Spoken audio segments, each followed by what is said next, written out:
Bonjour à tous, bienvenue sur Survivor Québec. Aujourd'hui, on parle de l'épisode 5 de la saison 42 de Survivor. Et je commence tout de suite. On va aller voir dans l'ordre. Aucun ordre particulier en fait, dans l'ordre des équipes. On va commencer par Romeo, donc l'équipe des Bleus. Romeo, j'ai pas grand chose à dire sur lui cet épisode-ci. Je trouve qu'il fait juste bien la job pour. Il a l'air d'avoir une bonne alliance, d'être un bon joueur stratégique, être un bon joueur de social. Il a pas l'air d'aller trop loin, il a l'air de rester concentré. La question que je me demande de plus en plus avec Romeo, c'est est-ce que au moment de faire des gros moves, il va être capable de livrer, tu sais. Parce que je trouve qu'il est très bon pour être sous le radar, juste laisser couler, bien s'entendre avec les gens, mais quand que ça va être le temps de faire un gros backstab ou quelque chose de même, est-ce qu'il va être capable d'orchestrer ça? Est-ce qu'il va être capable d'aller chercher des points pour le jury final? C'est quelque chose que je commence à me demander sur Romeo. Je trouve qu'il joue bien en ce moment, mais moi, c'est surtout épisode 7, 8, 9, 10 qu'il va falloir qu'il se passe quelque chose. Je trouve, d'après moi, j'ai l'impression que l'épisode 7, 8, 9, 10, c'est comme le moment de faire des moves. Même 7, ça commence à être tôt, mais 8, 9, 10, c'est dans le bon temps. Tu fais un gros move au 10e épisode, j'ai l'impression que bon moment, que ton move, il peut t'amener jusqu'à la fin puis te faire gagner. Ça dépend c'est quoi le move. En tout cas, on verra bien. Donc, c'est ça. Je vais continuer avec Drea. Drea trouvait le Bearer Advantage cet épisode-ci. Puis ça, elle l'expliquait à la caméra, mais ça m'a fait réaliser, j'y pensais plus vraiment, mais Drea, tu sais, elle a montré tout ce qu'elle avait à date. Surtout que c'est cet épisode-ci, en plus, elle a le Beware Advantage, mais au-dessus de ça, le Beware Advantage, elle l'a débloqué en plus, elle n'aura pas vécu de trucs négatifs avec, parce que au défi d'immunité, je pense que c'est au défi d'immunité, ouais, elle a lu la phrase avec Romeo, avec Mike et Marianne, donc elle se ramasse avec tous les avantages, aucun désavantage. C'est très bon, franchement. Elle a ça, elle a l'avantage du début, des gens d'amulettes que j'ai complètement oublié qu'est-ce qu'ils font. Puis qu'est-ce qu'elle a aussi? Elle a le deuxième vote. Est-ce qu'elle a d'autres choses? J'ai noté vite vite, là, elle les a montrées. Je me semble que c'est ça. Elle a le vote, le Viewer Advantage, donc un immunisé. Et puis elle a son amulette, que l'amulette, j'ai oublié ce que ça fait, mais ça doit être bien, j'imagine. Très bonne position. Ça m'amène juste cette réflexion-là. Elle a parlé de sa position, justement, en pouvoir, justement, en avantage, donc, en choses comme ça. Mais franchement, Drea, même socialement, elle semble avoir une bonne place. Elle est un peu pushy, oui, dans son équipe. Mais, tu sais, le gros problème dans son équipe, probablement, c'est Roxwell, qu'on va venir un peu plus tard là-dessus.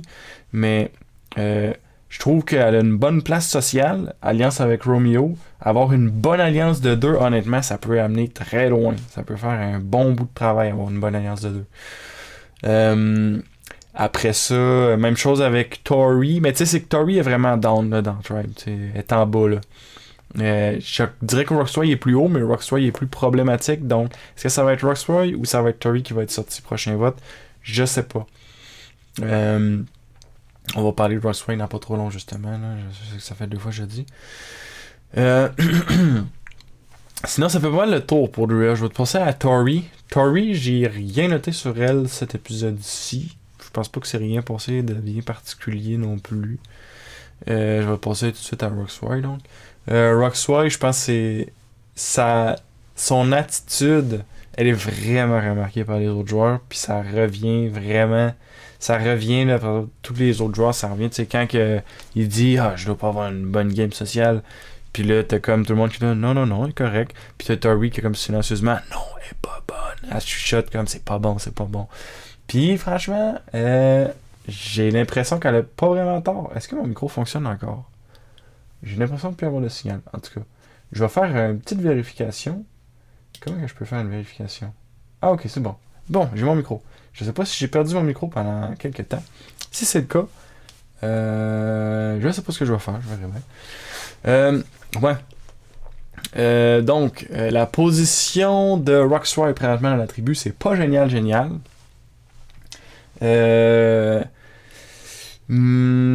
Mais ouais, c'est ça. Puis là, justement, pourquoi qu'il s'était fait pourquoi il s'était pas fait mettre au courant du dernier vote, c'est ça, c'est les autres qui disent, on sait que toi, quand tu veux voter de quoi, ça bouge pas. Puis là, après ça, tu peux le flatter en disant, c'est parce que t'es quelqu'un en qui on peut vraiment avoir confiance. On peut pas vraiment dire ça parce qu'on vient pas dû faire confiance. Mais tu sais, en tout cas, il y a quelque chose avec Rocksroy, je sais pas s'il est conscient de sa position actuelle, mais il est pas super apprécié dans la tribu. C'est sûr qu'ils sont plus beaucoup, ils sont rendus 4. Mais Rocksroy, c'est pas génial où ce qu'il est en ce moment. On a le merge qui s'en vient, probablement le merge comme dans la dernière saison que ça va se passer, on va voir. Mais ouais, dans tous les cas, Rocksroy, même pour un merge, j'ai pas l'impression qu'il va pouvoir se rendre bien loin à cause de son attitude. Il y a vraiment des problèmes d'attitude. On va tout de suite sauter à l'équipe des jaunes pour parler d'un autre joueur qui a des problèmes d'attitude, Marianne. Le problème de Marianne, c'est qu'elle a beaucoup d'énergie, ça va, mais elle a de l'air, son social awareness n'a pas de l'air très bon. À peu près tout le monde dans le camp l'a trouvé annoying. C'est quoi en français annoying? Fatigante, tannante? On va dire ça. Au début de l'épisode, quand elle arrête pas de jaser avec Lindsay, ok, d'accord, mais sans aucun doute, j'ai aucun doute que c'était elle qui jasait le plus fort, qui jasait le plus vite, qui jasait le plus souvent. Tu sais, pis que Lindsay était peut-être juste gentille, pis qu'elle ah ouais, non, c'est vrai, ouais, non, c'est vrai, ouais. Tu sais, juste être passif dans le fond.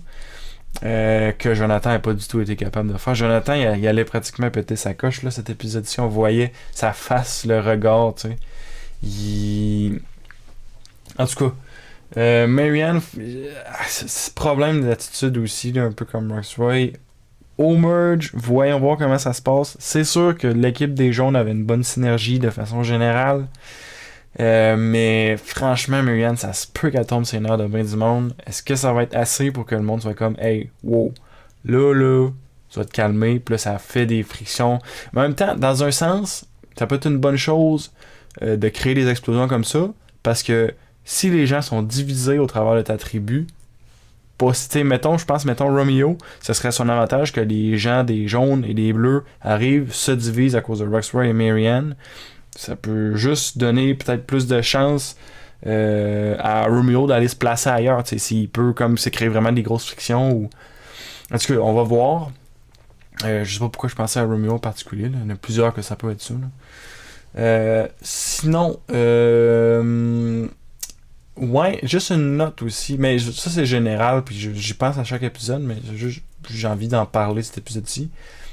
Souvent, au début d'un épisode, on va nous montrer des tu sais, au début de l'épisode, mettons qu'on va montrer, ok, dans les jaunes, Marianne ça va pas bien, dans les verts, ok, Daniel ça va pas bien, dans les bleus, ok, c'est Rocksroy. C'est souvent un indice de qui on s'enligne vers pour le Tribal Council.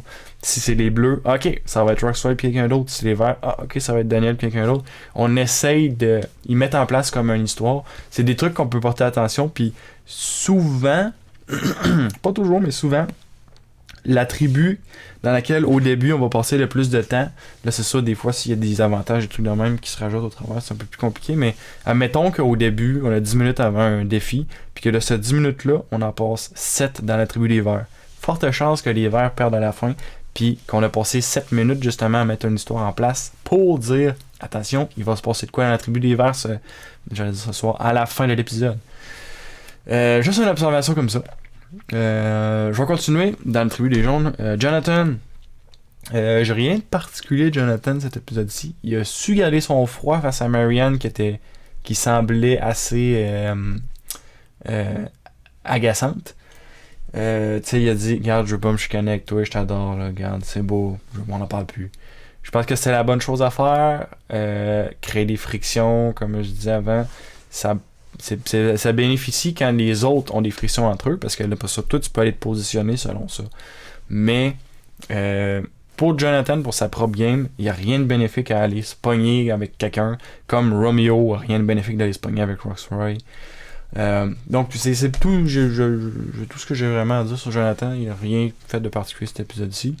Sinon Lindsay, même chose, rien de particulier cet épisode-ci. Omar, mauvaise performance, très mauvaise performance même au challenge des cordes. Là, ils ont vraiment ralenti le groupe.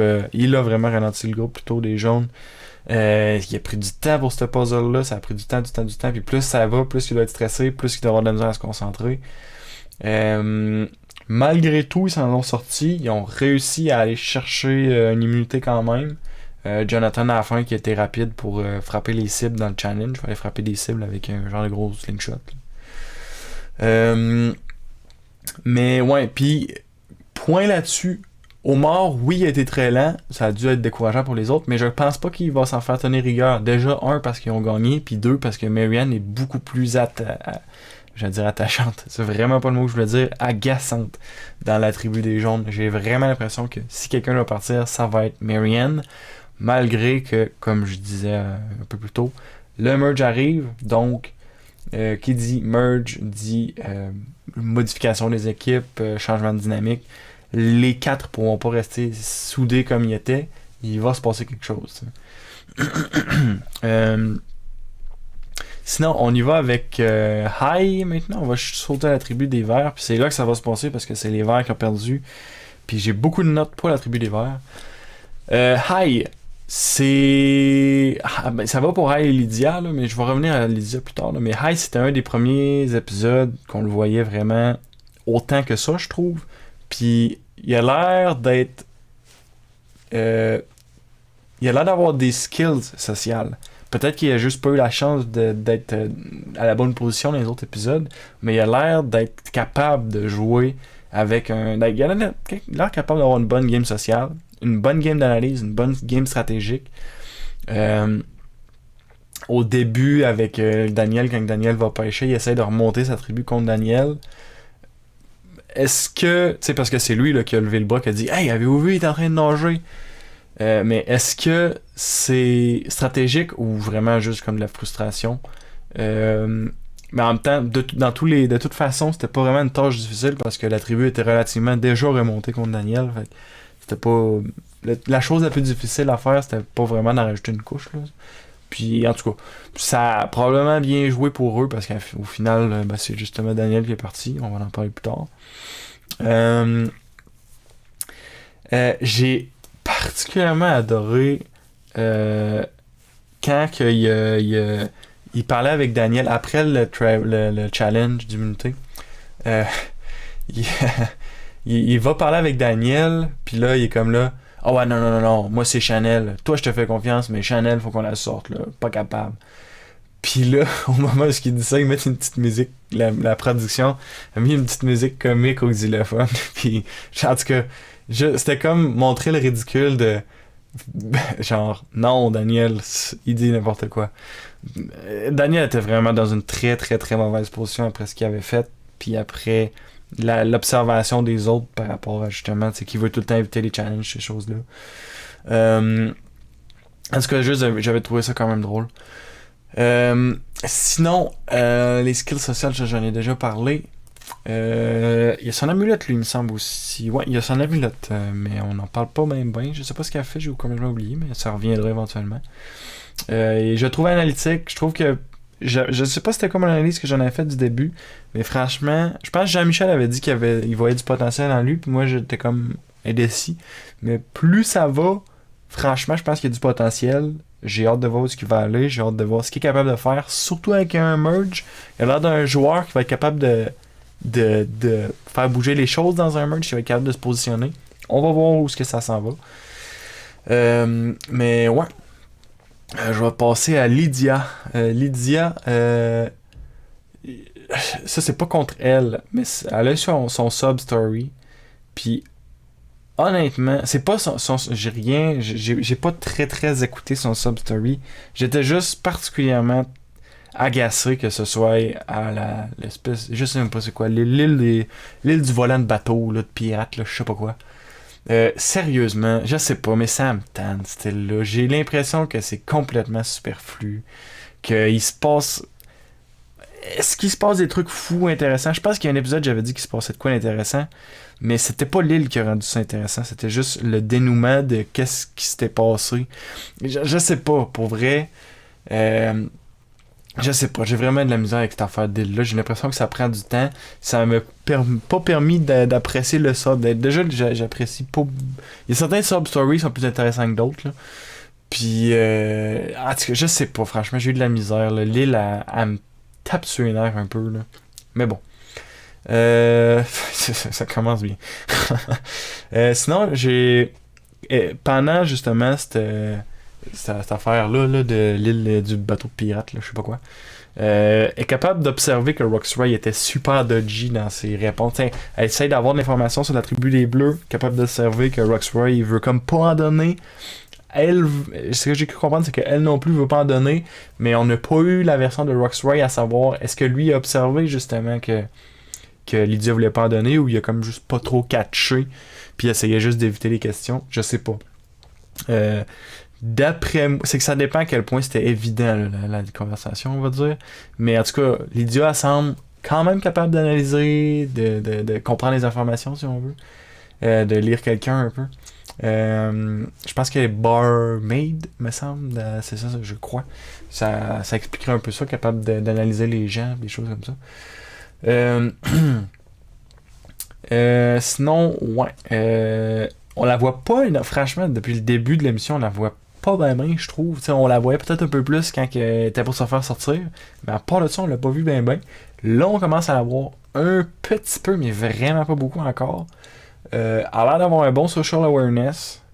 Ça la protège pas de tout, mais en tout cas, j'ai pas l'impression qu'elle va aller très loin. Mais j'ai l'impression que elle serait capable, elle aurait les cartes pour. Peut-être que ça serait juste une question de ça tombe sur elle. T'sais. Des fois c'est juste il y a un peu de hasard, un peu de chance, puis ça se peut que ça tombe simplement sur elle, puis que ça soit sorti comme ça. On va voir. Sinon Mike, j'aime beaucoup Mike. Juste feeling, on revient un peu au début, tu sais, lui, il me semble que c'est lui qui disait qu'il faut être un joueur well-rounded, puis il a l'air d'un joueur loyal, un joueur d'équipe, puis même il en parle au Tribal que justement ça a l'air d'un joueur. Mike, tout le monde a l'air d'observer que Mike a l'air d'un joueur d'équipe, un joueur qu'on peut faire confiance, très direct, qui veut jouer une game, tu sais, qui veut. Il a juste. Mike, je sais pas, il a de l'air juste vraiment nice. Juste, c'est le mot pour le décrire, juste vraiment de l'air nice. Puis j'ai pas vraiment d'autres choses sur Mike pour cet épisode. Il s'est passé des trucs, là. Il a réussi à débloquer le Beware Advantage, là. C'est bien, mais j'ai rien de particulier de plus à dire là-dessus, là. Sinon, on va passer à Daniel. Daniel, il était perçu, dès le début de l'épisode, on voyait qu'il était perçu comme sa tribu, quelqu'un qu'on pouvait pas trop truster. En plus, là, il allait nager, malgré qu'il disait que dans les challenges, il peut pas nager. Tu sais, Daniel, il était juste vraiment mal vu, j'ai l'impression, dans son équipe. À la fin de l'épisode, il avait l'air d'être un peu remonté, mais après ce qu'il a fait, pour de vrai, là, ça aurait été très surprenant qu'il décide de le garder. J'aurais pas compris pour de vrai qu'il décide de le garder, là, mais... est-ce que on va faire une analyse rapide là, parce que de toute façon il est parti, mais il veut pas nager dans les défis, il dit qu'il peut pas participer il essaye de tout le temps se défiler un peu comme Sandra. Je pense pas du tout que c'est le même cas que Sandra, par exemple. Sandra, je pense qu'elle est littéralement pas très bonne. C'est pas dans cet épisode que je parle de Sandra, je me souviens pas de son nom de famille, mais Sandra, elle qui a gagné 2 fois là. Je pense que Daniel aurait été capable de participer. Daniel, c'est juste que il veut pas se mettre le poids sur le dos d'être celui qui fait perdre l'équipe. Parce qu'il est conscient que celui qui fait perdre l'équipe, ça pourrait être une raison suffisante pour le faire et pour l'expulser de l'équipe.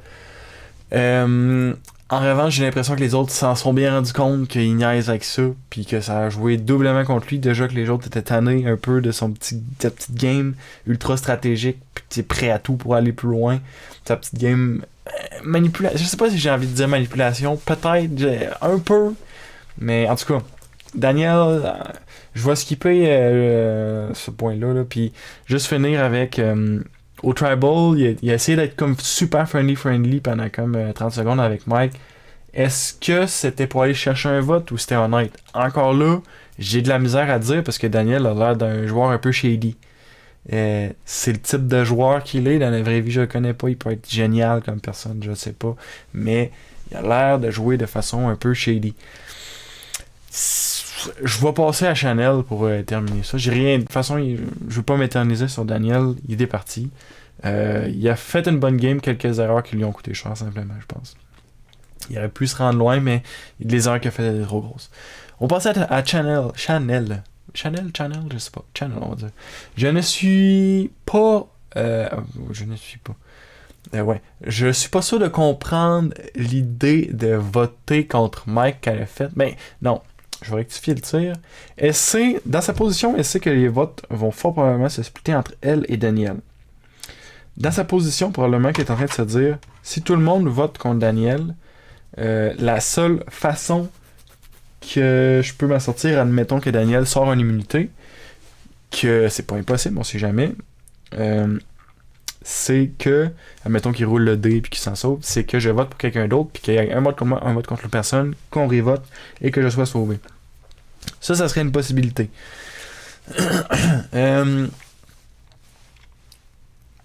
Au-dessus de ça, elle a voté dans le fond tout le monde a voté contre Daniel, sauf Daniel qui a voté contre elle, et elle a voté contre Mike. Je sais pas si je l'avais précisé. Mais au-dessus de ça, je sais pas. Je comprends pourquoi qu'elle l'a fait, mais j'ai l'impression que ça va être... Tu t'endommages ta relation là, avec les autres en faisant ça. Parce que là, c'est ça. Là, ce qui s'est passé, c'est que je vais donner une autre version possible là, de pourquoi elle a fait ça après, mais je crois que c'est ça. Là, c'était pour briser l'égalité possible. Là, tous les votes ont été lus à cause de ça. Et il y a eu un revolt parce que... Attends une minute. Non, il y a eu 2 votes contre Chanel. Là, j'essaie de voir qui a voté contre Chanel. Il y a eu Daniel. J'ai pas bien observé. Il aurait fallu que j'observe. Dans tous les cas, il y a eu une égalité. Il y a eu un revolt. C'est Daniel qui est parti. Mais Chanel, probablement qu'elle se disait tout le monde votait contre Daniel. Moi, je vais briser l'égalité dans un cas où... Parce que sinon, il n'y a aucun sens. Parce que, mettons que Daniel se serait immunisé, ça serait parti, elle. T'sais, c'est ça, c'est un truc dans ce style-là qu'elle a fait. Mais peut-être aussi que ce qu'elle voulait, c'était confirmer. Parce que je sais pas si... Je crois qu'elle était au courant de l'état de l'immunité, de l'avantage de Mike. Est-ce qu'elle aurait fait ça pour que tous les votes sortent pour voir est-ce que Mike a voté? Avoir comme la confirmation de OK, Mike a retrouvé son vote, il a une immunité. Parce qu'elle a peut-être pas eu tous les détails des phrases comiques pis tout ça là, qu'il fallait qu'il se lise. Ça pourrait être une possibilité. J'ai pas l'impression que c'est ça. Ça serait intéressant comme move.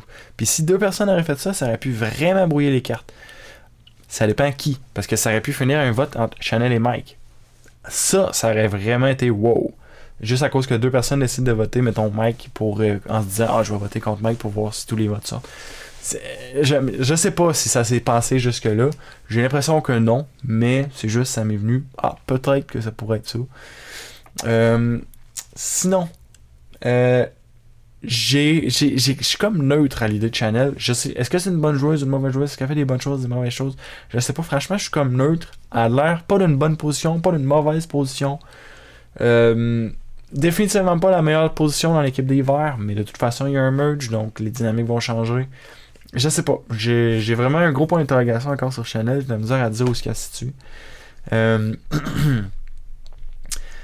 Puis honnêtement, justement, je pense que le futur, on voit un merge qui s'en vient, dans le preview justement. J'ai vraiment l'impression que ça va se... J'ai l'impression qu'il y a beaucoup de joueurs que j'ai de la misère à bien positionner. Tu sais, mettons, Tori, il y a elle, il y a Romeo, que pourrait aller un peu partout. Romeo et Drea sont juste 2, tu sais, vont se replacer. Roxroy, lui aussi, point d'interrogation, tu sais. Les jaunes ont l'air assez solides, mais j'ai l'impression qu'il va se passer beaucoup de choses au merge. Donc, ça va vraiment... Les dynamiques vont changer. Il va falloir voir comment ça se passe. C'est pour ça que Chanel, j'ai encore un point d'interrogation. Je pense vraiment que ça va être le prochain épisode qui va nous montrer un peu où est-ce que ça s'en va, tout ça. Mais dans tous les cas, ça fait pas mal le tour pour ce que j'avais à dire pour cet épisode-ci. J'ai bien apprécié l'épisode. Et puis, je me demande... Je pense à partir du merge, j'ai l'impression que ça va vraiment embarquer. Parce que là, il y a Jonathan que j'ai hâte de le voir performer. Là. Là, il va être seul pour lui, tu sais, avec un merch de même. Puis j'ai hâte de voir comment il va être capable de performer dans les challenges d'immunité individuelle. Ouais, fait que c'est ça, fait que ça va être à voir dans les prochains épisodes. C'est tout pour aujourd'hui. Merci beaucoup d'avoir écouté. Et puis on se revoit la semaine prochaine pour l'analyse du prochain épisode. Merci beaucoup. Salut.